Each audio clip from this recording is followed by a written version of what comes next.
Il vigneto veneto visto nei suoi aspetti economici, ma anche sociali ed ambientali. Questo è lo spunto di riflessione, oggetto di dibattito al Forum Vitivinicolo, organizzato dalla CIA di Treviso al Teatro del Collegio Brandolini Rota di Oderzo.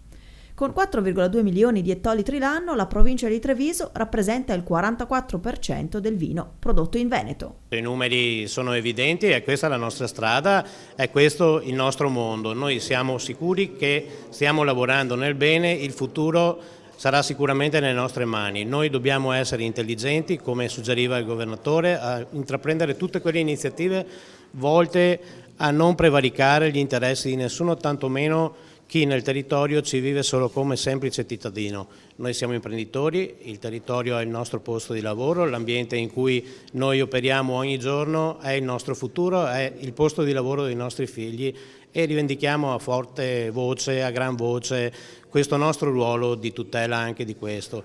Non vogliamo assolutamente essere tacciati di distruttori, non è vero, non è così.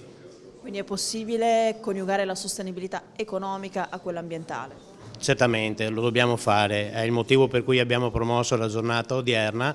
Vogliamo cominciare un ragionamento che porti ad un percorso condiviso, che unisca l'utile al più utile e quindi l'impresa, il reddito e la salvaguardia dell'ambiente. Il vigneto veneto ha avuto un'evoluzione nel corso degli ultimi anni. Sono due le produzioni che in Veneto, e non solo in Veneto, diciamo nel nord-est, hanno modificato radicalmente la glera Atta Prosecco per i territori del Veneto e del Friuli e il Pinot Grigio trasversalmente che interessa tutto il nord-est.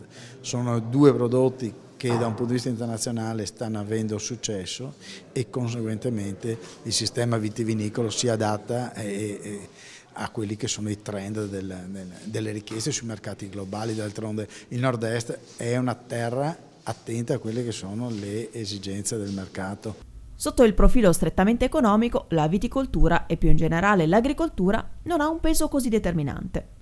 Con 25 miliardi di euro di fatturato l'anno, l'agricoltura rappresenta solo il 3% del PIL italiano. Idem per quanto riguarda gli occupati. In Veneto su 2 milioni solo 62.000 sono impiegati in agricoltura. Le cose cambiano se si guarda le filiere. In questo caso si raggiunge il 15% del PIL. La cosa che però caratterizza il settore è l'importanza dal punto di vista sociale. Molto più dell'industria e del terziario affascinano tutti i cittadini. Primo perché un campo è più bello di una fabbrica e di un ufficio. E se uno deve scegliere preferisce un prato verde all'ufficio in cui lei lavora.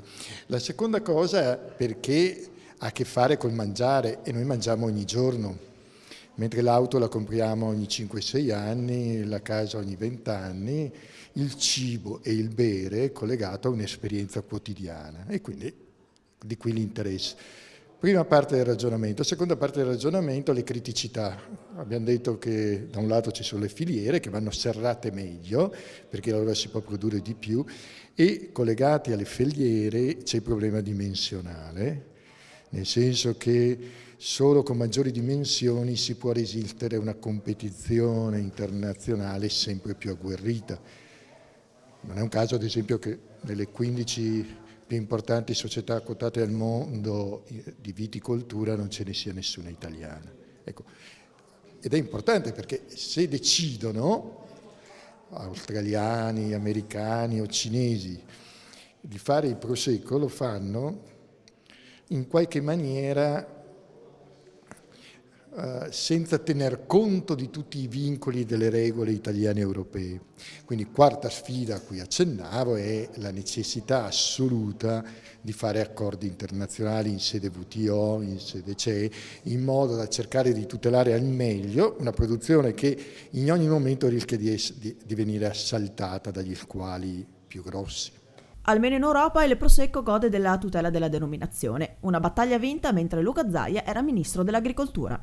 Il vigneto più grande d'Italia è il Veneto con circa 80 milioni di ettari e 47.000 aziende agricole. Del resto abbiamo anche la seconda agricoltura d'Italia con 160.000 aziende agricole e un PIL generale di circa 6 miliardi di euro. Secondo il presidente Zaia, la sfida che attende il vino veneto, in particolare il Prosecco, sia la certificazione ambientale di processo e di prodotto. Il consumatore chiederà sempre di più garanzie di un'agricoltura sostenibile.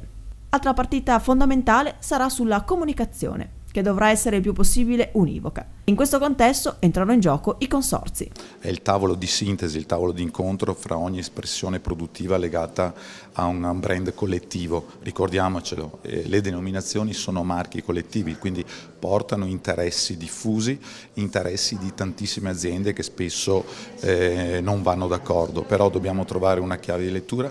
Il consorzio c'è, nel Veneto vedo tantissimi consorzi attivi, bravi, forse sì, qualche passo in più per lavorare insieme e portare avanti idee condivise si può fare.